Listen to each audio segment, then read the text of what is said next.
Hey,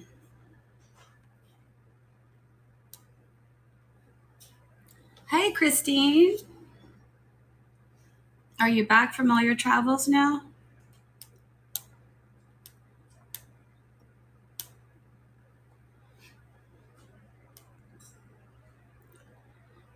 Trying to get caught up. Sorry, bear with me, everybody. Hi, guys. Oh, good. I'm so glad. Oh, we have to get our order in. So I was like, I need to talk to Christine. Welcome in, everybody. Give me just a second.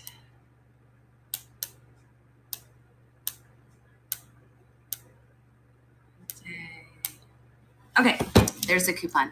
Hi, guys. Welcome. We're going to have a little mix of people here today. Oh, thank you so much. These are T5s, so they're a little wimpy, but they work for me. There's so many T5s in this house that you could probably see it from space. It's crazy. One just fell. Yeah, and my bedroom's all lit up too. Hey, Arla. So welcome. I'm Carrie. I have a cold, so I apologize. Hopefully I'm not going to be sneezing while Jamie's talking to us. I'm going to do my best. This is my business, Flora for Fauna. We do pet-friendly plants for people without plant-friendly pets. And that has pretty much morphed into Hoya all day long, all the time. So if you're looking for Hoya, I'm your gal. On Mondays, we do Hoya Hangout, and we sell some plants, but mostly I'd like to be here to help you guys if you have any issues. If you're coming up with a growing problem or a care, just anything, I'll help you. And I can show you here live how to do that. And I can give you recommendations. So we'll still do that today. If anyone has any problems or needs help, hang out. And I would love to help you. But we have a very special guest today. So we're going to talk about her here in just a second. My folks and I are always kind of talking about, preventative pest management and just how to keep our plant babies safe, especially when we spend a lot of money on them, right? And, as your collection grows, it can be a lot. So my friends hooked me up with, they hooked me up with beneficial insects, and it has been such a game changer for me. It's like having a little staff.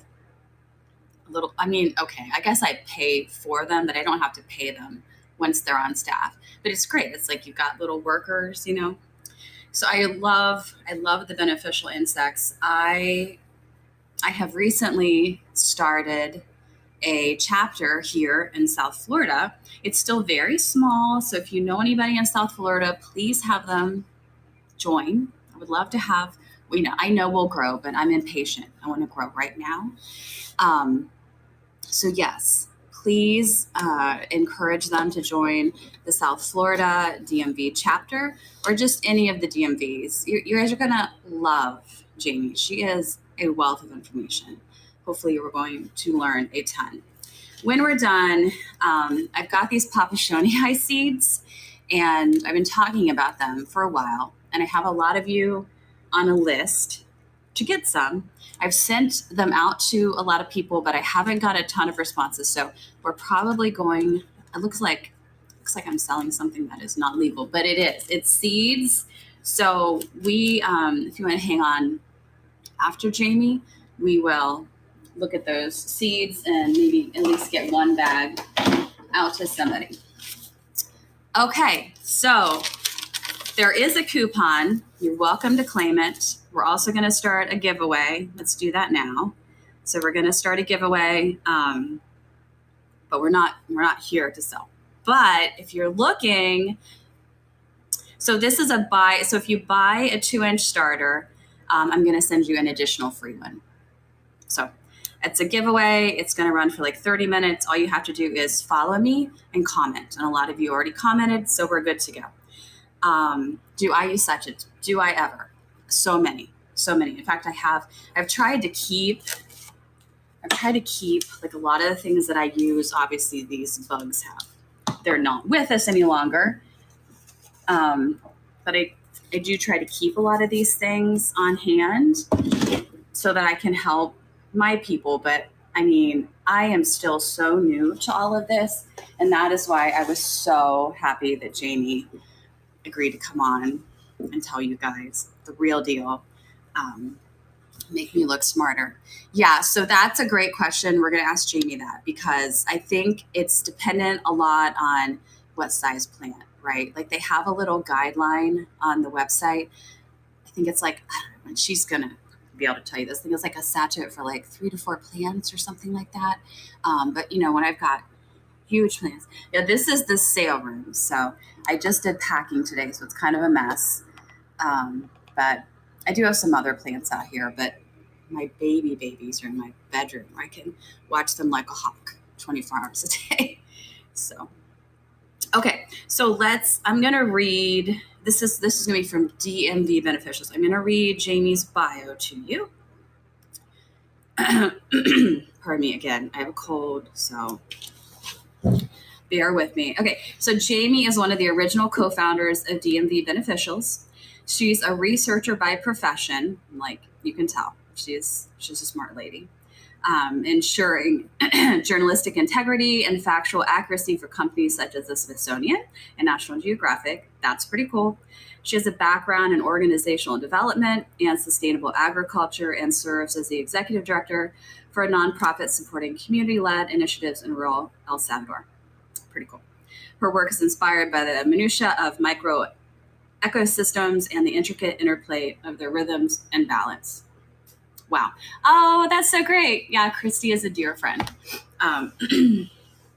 Hopefully she did not come home for Big Plant Expo with this cold. But yeah, I just got back from that. So much fun. Lots of fun selling plants. Whole lot of fun hanging out with my friends. Okay, so Jamie is amazing. I cannot wait to get her on here. Jamie, if you'll comment so that I can let you take over. There we go. Okay. Birdie and I practiced this. Okay, invite to Dillstream. All right, here comes Jamie.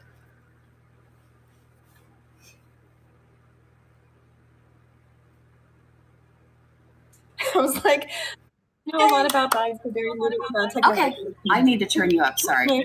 That's amazing. Oh, look at your plants. Very nice. I brought like my one Hoya to the Hoya Hangout. So, yay! That's all it takes. That's your pass. Right, exactly. Well, could you tell us, Jamie, just a little overview? I'm sure that everyone is here because they either want to know about beneficials, they already know and they just want to learn more, or they just think that you're cool and just want to listen to everything you have to say. So can you just tell us a little bit about what beneficial insects are? Sure. At this sort of very base level, beneficial insects are going to be predator insects that eat the pests on your houseplants. And it helps to sort of think about them where you're going to have the beneficial insects for spider mites, you're going to have beneficial insects for thrips. So we're going to select our different beneficial insects based on a few factors. One is going to be the pest that they eat. So again, you're going to have your thrips beneficials, you're going to have your spider mite beneficials, your mealybug beneficials. There are also beneficials that we refer to as generalists. So these are the types of beneficials that'll eat more than one pest. And then you would select them in addition to what pests they eat. You would select them then based on how many pests they eat. So you would have beneficials that eat a lot of pests for an active infestation, and beneficials that eat not so many that you would use more for prevention. Awesome. This kind of goes a little backwards, probably, but my customers right now and I have been working really hard on educating about quarantining plants. If you were to give advice on quarantining, what would you tell us? I know that you know a lot about all kinds of things, beneficials, pesticides. Obviously, we're trying to get away from a lot of that with the beneficials. How do you recommend that you quarantine a new plant? Well, I think starting with talking about things like quarantining is actually a really key piece of pest management. That pest management is a holistic sort of system of different types of practices. And what we call the cultural controls that we engage in, things like quarantining, are just as important as selecting the correct beneficials.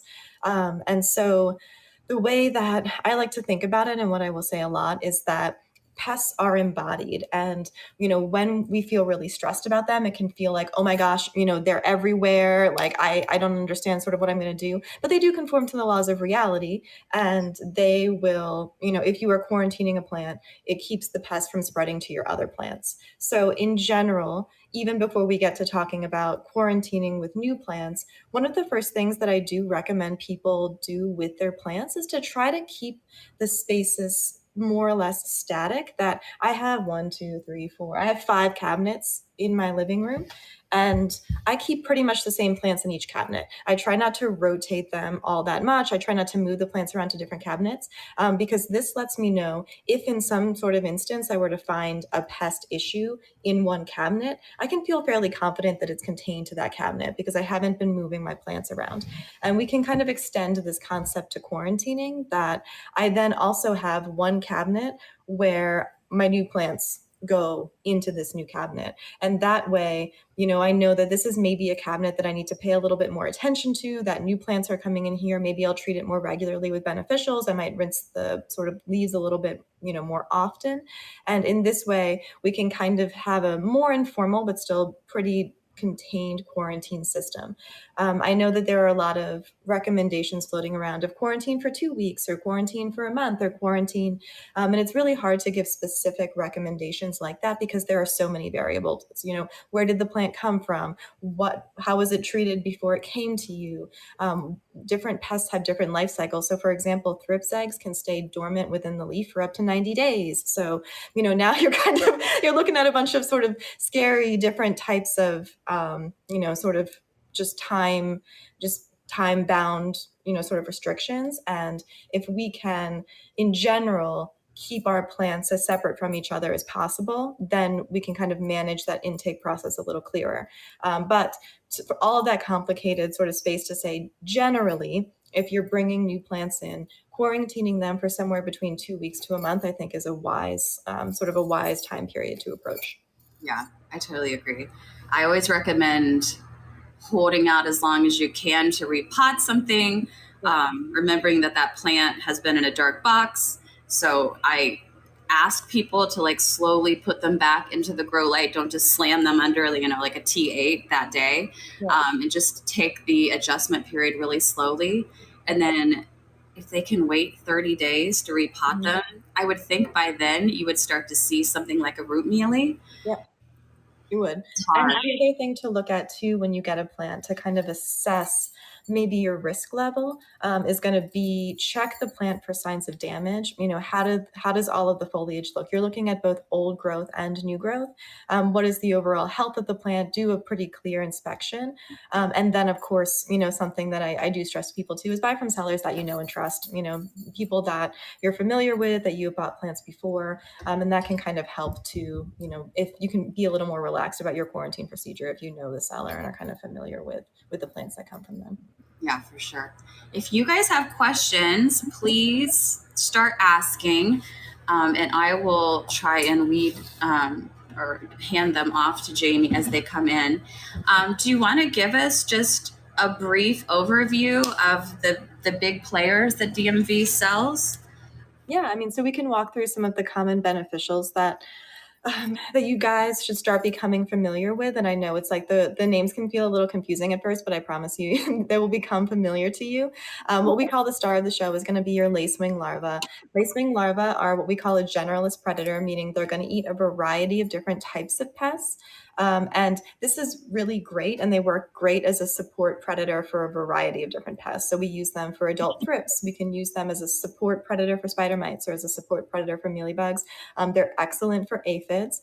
I keep saying the word support predator because if you're treating for an active pest issue, you're going to want to go with some of the more specific aggressive predators for each pest. But lacewing larvae are a really great generalist predator to become familiar with, to incorporate as part of your treatment plans, and to use with prevention. So we love lacewing larvae quite a bit. Now, is it true that they eat each other? It is very true. They are very aggressive, and so they will likely eat each other. I know that can feel a little stressful, especially because it's like I'm paying for you, and like now you're just eating each other. But they should not cannibalize each other to an extent that they will affect your pest management, unless you leave them in that bottle for longer than is recommended. In general, for all the beneficials, you really need to release them as soon as you get them, especially the lacewings in that bottle. There are a variety of different types of lacewing products that you can become familiar with too that have less of a risk of cannibalism. The bottle is going to be the one that you really want to be extremely diligent about getting them out of that bottle as fast as possible. The lacewing, the Hexal that Carrie's holding up, this is a safer product to get rid of some of the risk of cannibalism, because as you can see, they have all these little cells. They're kind of separated from each other, and they're like little jail cells so that they can't eat each other. So this product is a little bit more safe when it comes to them, not cannibalizing each other. Yeah, and how I release mine, like I've had one take a little nibble on me one time. It wasn't the end of the world. But what I do is I just very carefully peel back the taffeta just a little bit at a time, set them down, let them have their moment, and then I'll pull a little bit more and I'll just kind of move it down my shelf. Yeah. A lot of times I'll try to find a vine and put it there too, so they have something to crawl up. This is not intimidating at all. It really isn't. Once you release your first round, super easy. And then this one was just a ton of eggs. Yep. And I just took this. I have these little muffin tins. Now I grow everything in leca, yep. Which can be a little bit of a challenge because you guys can't just put, you don't want to just put all these. Are these like wheat shells? Okay. Yeah. You don't want to put that on your leca, but I just put them in the little muffin tin, and as they hatch, they just crawl on up there. And then there's also the lacewing cards, which I know I have somewhere. I love those. Those are my favorite. I do too, actually. I think that's here we go. These are just like little ornaments. You just tear them apart and just hang them on your plant. Mm-hmm. And they just hatch and they just go off and do their business. Really, you don't have to have any contact at all with those. Yep. And I want to answer one of the questions I was asking, lacewings for maintenance, ? And I think this is also kind of an important point, that I personally use lacewings for maintenance or prevention, but I also would not call lacewing larvae a preventative beneficial. They are extremely aggressive. That's why they eat each other. But because they have such a wide palette that they'll eat such a wide variety of pests, I will incorporate them a few times a year just throughout my plants, because I know in case I've missed something, or I'm human too, and I'm very busy, and so I get new plants and I don't quarantine them and I don't pay too much attention. So I let the lacewings kind of go through my collection, and I know that they're going to do a really aggressive monitoring sweep of my plants and clean up anything I might have missed. So while lacewing larvae I wouldn't call a preventative or maintenance beneficial, you can use them that way, and many of our group members do. And then, is it true that you won't see the lacewing larva after hatching? At one point, would you want adult lacewings? So this is also something, will you see the beneficials or not? Lacewing larvae are not microscopic, that's true. But I think a lot of people expect, you get a product that says 1,000 lacewing larvae or 5,000 lacewing larvae, and you expect to see thousands of them all over your plants. And they really get very deep into your plants. I mean, they're in there hiding in places that you can't see. It's really more normal than not to not see them. And I do try to stress that, that is entirely normal. They're just going to move quietly among your plants. They do a lot of their hunting sort of in the dusk or dawn hours. So if you were going to try to look for them, you would see them then. What we try to assess in terms of are they working is, do the pests disappear? So rather than am I seeing lacewings, is it working? Is my pest management working? And then, unfortunately, within our indoor environments, you will not see them mature into adult lacewings. We just don't have. You guys with Hoyas might have a little better of an environment, especially if they're flowering, because lacewing larvae do need nectar and pollen to complete their life cycle. But they also need a really high amount of pests. So while people rarely get one adult lacewing, which we say is good luck, they're not going to be able to complete their life cycle. I do get several, yes. And that's just, I think, luck. But just as an aside, when we are able to get pollinators for the Hoya, yeah, so I'd love it if we could do that. That would be awesome. Mm-hmm. Yes, like little moths and stuff. I'm trying to make sure I don't miss any questions. So let's talk maybe about the mites next. Yeah. Yes. So some common mites that you can and should be familiar with. I'm holding in my hand. I was able to find one sachet in my house. So this is the Californicus mite. Californicus is going to be a really great mite for you guys that grow Hoyas because it really works well for flat mites. We see a lot of success with this mite. It's also really good for spider mites. So definitely Californicus is a mite that you should become familiar with. The other pretty common one to use is Cucumaris, which is the industry standard Thrips predator. Will work really well for broad mites too. So you can use both of these mites together as sort of two sort of general preventative mites within your collection. And if so doing, you would want to use them in the sachets because the sachets are going to be your preventative product. They're a slow release product designed as a breeding system. So they're perfectly designed to release small bursts of different generations of mites every 2 weeks. And they tend to be active. I would say average length is 5 weeks, but the manufacturer says they can last up to 8 depending on environmental conditions. So those are the two kind of key mite sachets and mite predators that I think starting with to become familiar with. And then there are, of course, a whole bunch of other mites we can talk about too. I just want to make sure you guys heard that. The little sachets, they literally are a little bio place for these mites that will hatch like over 4 to 6 weeks. Mm-hmm. So if you're concerned that you're going to release your insects and you may never see them again and they may not live that long, like they come with their own hotel. Like it's amazing. They're right there. You're going to have a long period of coverage. It's really, really cool science, I think. Yes. And I see someone asking, will the Cucumaris work on both flat and broad mites?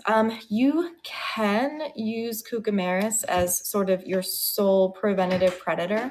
If you see active flat mites, though, then, Carrie, if you have one of the bottles, then I would kind of spot treat with the bottle of the Californicus. I do think, based on all the trials that we've done, I do think Californicus is a bit of a stronger predator for flat mites in particular. And so if you wanted to just use Cucumaris preventatively, I think that it would be okay. But if you ran into a sort of specific flat mite issue, then you would want to use that bottle. 25,000 guys. So, and that's 5,000. Like, I think you're going to get a little bit of coverage with these. They're amazing. And then I see someone asking if you can buy beneficials apart from a group, like as a personal order. And I do maybe want to talk a little bit about DMV beneficials as well. You can. So we launched a direct ship web shop in September of 2025. So you can order to ship directly to your house from our web shop. All of the products are available on the web shop. We do have a flat rate shipping fee of $25, which is among the lowest. I would say it is the lowest in the industry. So we're pretty excited about that. But we know that $25 can be kind of still a meaningful cost burden for a lot of people. And, based on my background and where we come from, that a key aspect of DMV beneficials is accessibility. And so part of what we do with the chapters is we organize, people like Harry, organize group orders in cities around the country so that you can get free shipping on your orders, local pickup. You can get smaller product sizes. So you can get the sachets in quantities smaller than 100. You could buy one sachet if that was all you needed. And what I think is almost even more important is like you can connect with the community that, Carrie is a real person and, is here to kind of help you guys sort of walk through your pest management in person. And we have chapter leads like this all throughout the country. We have 52 chapters right now in cities around the country, and we're adding about one chapter every 10 days. And so our chapter leads are specially trained to be able to support you. And if there's anything that they can help you with, there's the national organization to support all our chapter leads, and then the entire industry kind of here to support all of us at DMV Beneficial. So we're really, really grateful for that community support and network. Yeah, if we can't help you, we have lots of people that can help us help you. So exactly. And that's the strength, that's the strength in community. I think we met, let's go back to Ray. Ray was afraid that maybe she put too many of the satchels out. Okay. I can't imagine that you could have too many, right? I mean, I always say there's no such thing as too many beneficials except for your budget.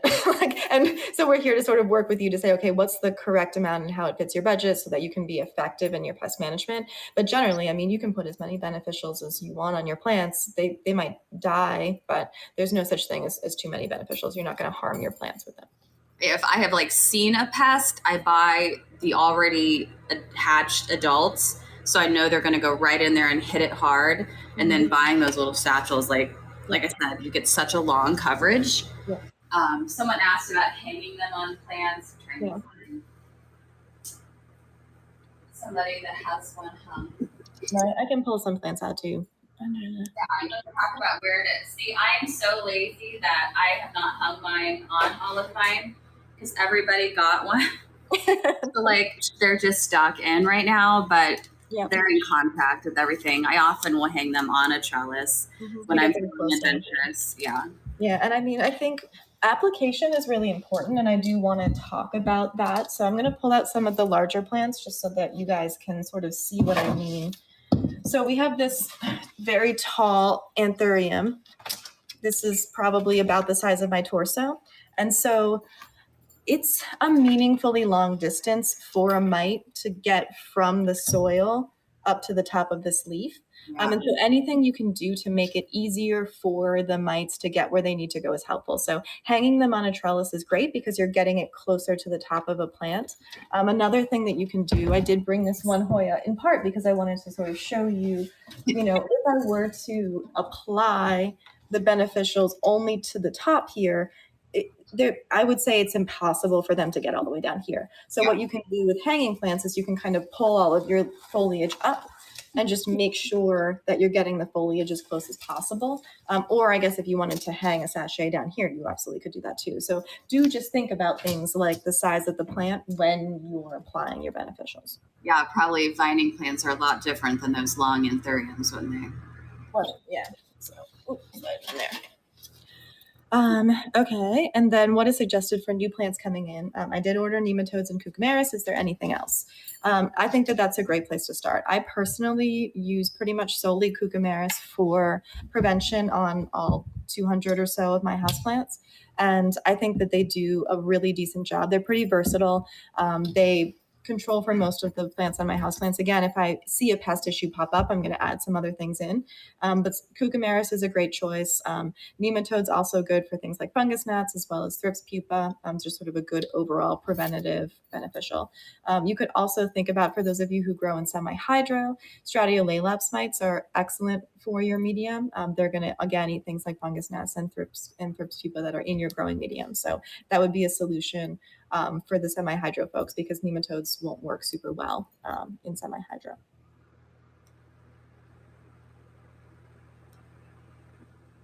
Trying to make sure. Yeah, can we talk about the feeder mites? They can leave a little bit of a mess sometimes. Yeah, I know that the feeder mites aren't anyone's favorite part of beneficial insects, and I do just sort of stress to not stress about them. It's good to become familiar with what they look like so that you can know what they are, and then simply rinse them away with just water. That generally, if you see a lot of them, it's not amazing, but you can just wipe them. Sometimes you'll see them on the walls of your cabinets. I think I actually have some right here on the side of my cabinet. Just wipe them off with a wet paper towel, or if you're seeing them a lot on your leaves, just wipe them away. And they'll bring out with them some of the substrate from inside also, right? That's some of that dust that they leave behind. Yep. And this is where it's really great. And I'm going to always put this plug in to have a little handheld microscope. You would be amazed with the amount of dust and debris that collects on your leaves, and, sort of becoming familiar with what those things look like, as well as what the feeder mites look like, what the pest mites look like, is going to give you guys a lot of peace of mind because you're going to be able to see, oh my gosh, what's all over my leaf? And then you'll be able to look at it.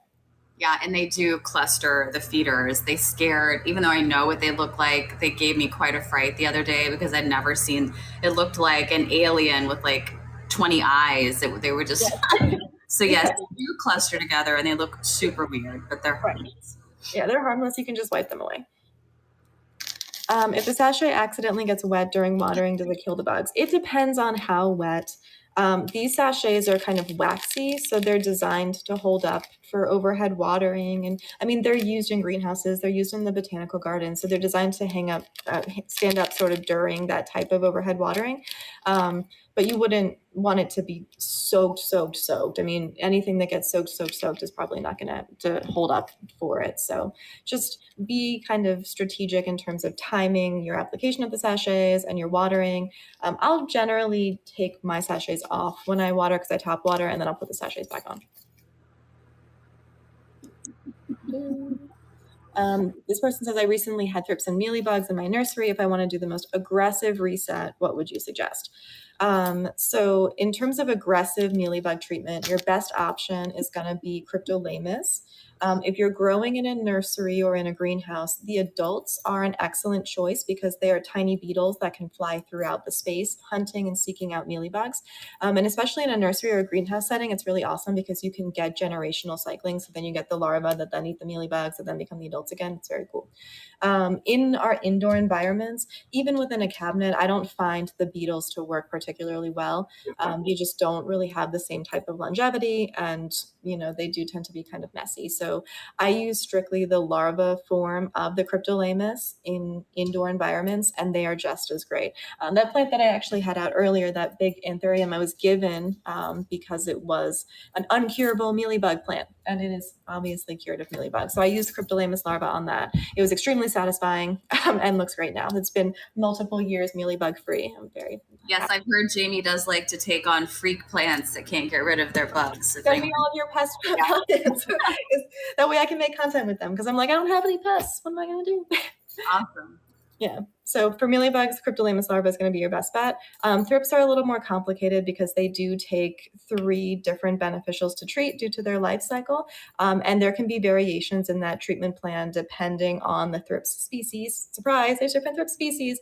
But we can help you manage and navigate that. So we are here at DMV Beneficials to help kind of walk you through both aggressive as well as budget-friendly treatment plans for, sort of environments of all sizes, from greenhouses to your greenhouse cabinets to the couple plants that you might have in your kitchen. So we can kind of walk you through clearing that out. How do they get in touch with you guys to get help like that? So there's a bunch of ways you can reach us. We do have a contact form on our website, so you can just fill the contact form out and we'll email you back that way.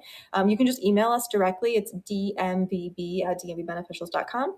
You can send us a message on Instagram or on Facebook, or if you join our community group, you can post publicly, and a number of our trained moderators will respond and help you. But generally, the best way to get personalized advice is going to be to reach out directly through the contact form on our website.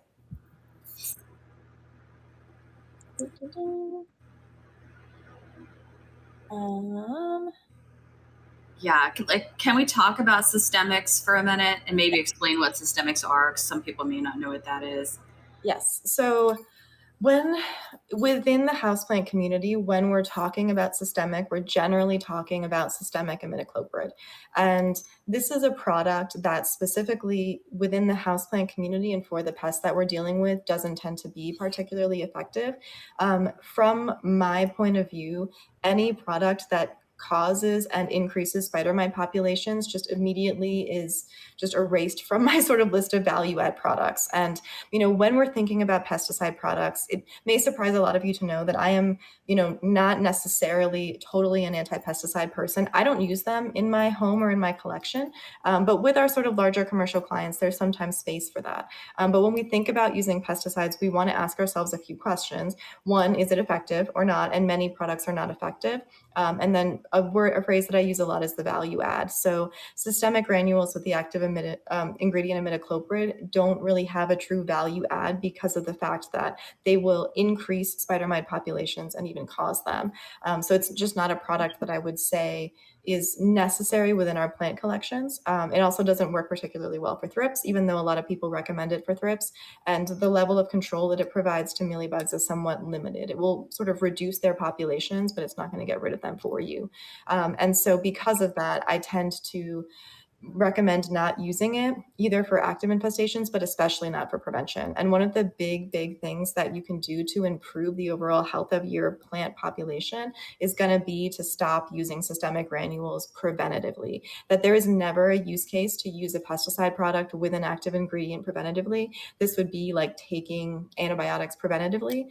And we really kind of want to stay away from that. That the goal is to grow healthy plants over their entire lifespan, and using the systemic granules preventatively is not helping you do that.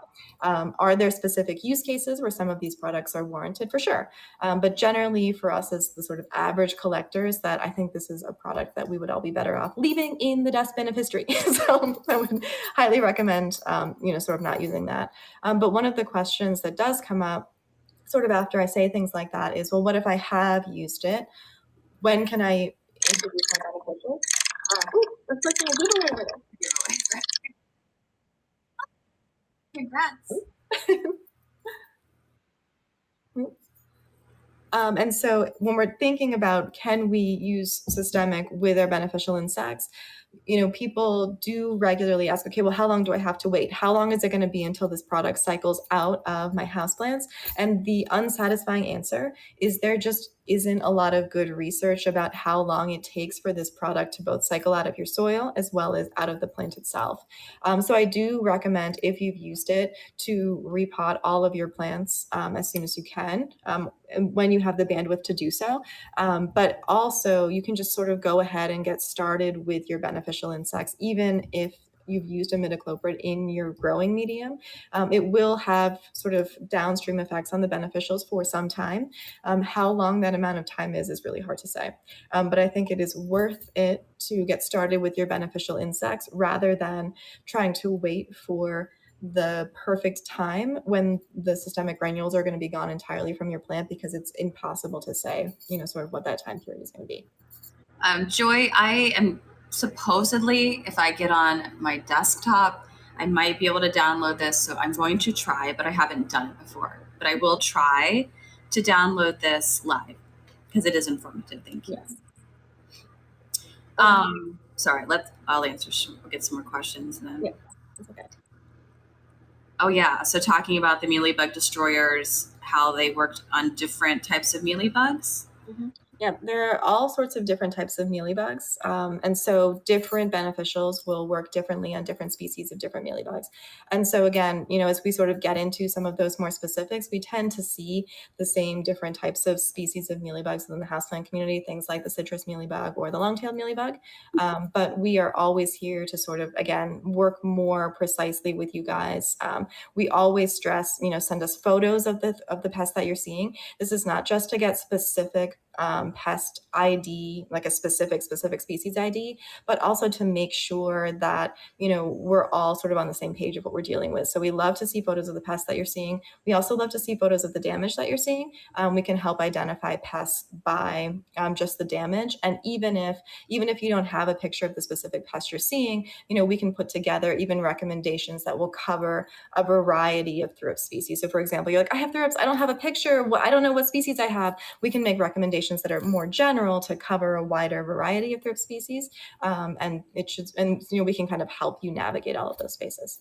What do you know about the new thrips here in Florida? Speaking, I just saw my first citrus mealybug, and I could have pet that thing. It was so large. Yeah. It's insane. We have this new thrips, right? Yeah. So there's a lot of sort of fear about thrips parvispinus, which is the new thrips species in Florida, and there's a lot of there's a lot of issues that commercial growers, especially in Florida, are having with pests in general right now. And thrips parvispinus is one of the things that's been added to that. We are very lucky with houseplants because we are applying the beneficials at rates that are so high that we are able to do a lot of control things that is a little bit more difficult to do with commercial growing. So as Suzanne is mentioning, the commercial growers are working and have been working for the last couple of years to kind of put together like management strategies at that level. But for us on our houseplants, that we've been able to control parvispinus, I would say fairly easily, with no more difficulty than any of the other thrips species, using lacewing larvae largely. Lacewing larvae are excellent, and they work really well within the houseplant environment for a variety of thrips species that are notoriously difficult to control. And we found parvispinus to be no different when it comes to that. Yeah, so that's been great. And then I see someone asking about SNS 209, and yes, so chasing Hoyas, I believe is Kate. Hey, Kate. I was using it for a while, but I'm no longer using it. Yeah, I mean, so SNS 209.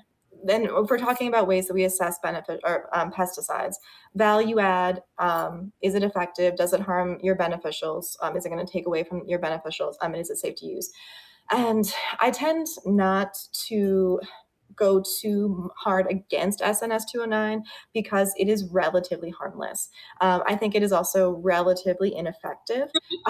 So that's where I'm like, well, I mean, you can use it, but it's generally, I would say, somewhat of an overpriced and relatively ineffective product. I did do a very deep dive because, as you mentioned in my bio, I am a fact checker by profession, and I've worked at National Geographic. I actually used to work in TV. So my job was to connect with experts and make sure that all the TV programs were both factually accurate, but also easy to understand and accessible to the average viewer. And so as I was looking into SNS 209, I just noticed on the label that what they listed as the active ingredient was something that didn't exist.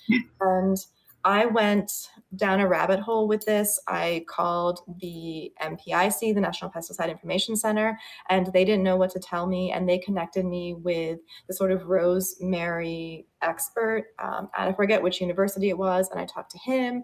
And basically, SNS 209 had labeled the active ingredient on their own product incorrectly. And I didn't like that. And so they ended up adding a very weird caveat to their own label. But I don't think there's a lot of value out of this product. It's not going to harm your beneficials. If it gives you peace of mind to use it, that's totally fine. But I wouldn't spend what they're charging for it on that particular product. Christine wants to know if she removes all the substrate that comes with the beneficials. Oh, yeah. Do I need to remove it? Do I need to remove all the substrate that comes with the beneficials? I try to keep it in the cupcake holders, but it's always spilling or blowing. Yeah. I feel that. Yeah, I mean, so for me too, I'm very much a brat when it comes to my growing medium. I'm very, very particular about what my plants grow in. And I wish that there was a solution for the substrate that the beneficials come in. You don't have to remove it. It can start to grow mold if it sort of stays on the surface for too long. So if you apply it directly to your soil, do plan on trying to remove it within 5 to 7 days. And using the cupcake liners is a good solution because if you put it in the cupcake liner or in another type of little container, then you can just easily remove that container and throw the substrate away. And there's different types of things that you can use. Cupcake liners are great. I like the tops of like little kombuchas come like with little plastic kind of things on top so that you don't have to use the plastic rings to kill the turtles. I like those because they're relatively flat, and in general, when you're thinking of application, you just want to make it as easy as possible for the beneficials to get onto the plant. So any container that you use, it should have as low sides as possible and just be easy for the beneficials to get out of and then onto the plant where they need to be. And yeah, guys, I have never done this before, but if you do, I've got like a cheap little 60 cent so that you can, it says to do USPS because I live in a rural area. If you do purchase that, supposedly you can watch this whole live again and I'll reimburse that to you. So if that's something you want to do, absolutely go for that. Okay, sorry.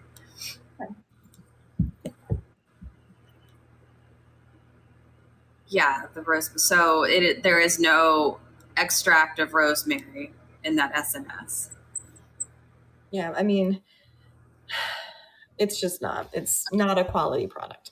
So I would not recommend it because I do believe in effectiveness. And if you're going to have a product that you're using with your beneficials, you want to make sure that it's effective. Right. Okay, Pure Crop. Yes. We talked to someone's asking about that. I also would like to know about Pure Crop 1. Pure Crop 1 is also the type of product where I think it's overpriced for what it is. There's a lot of sort of fancy language that they use to imply that the product is more technologically advanced than, sort of your generic horticultural oil. Horticultural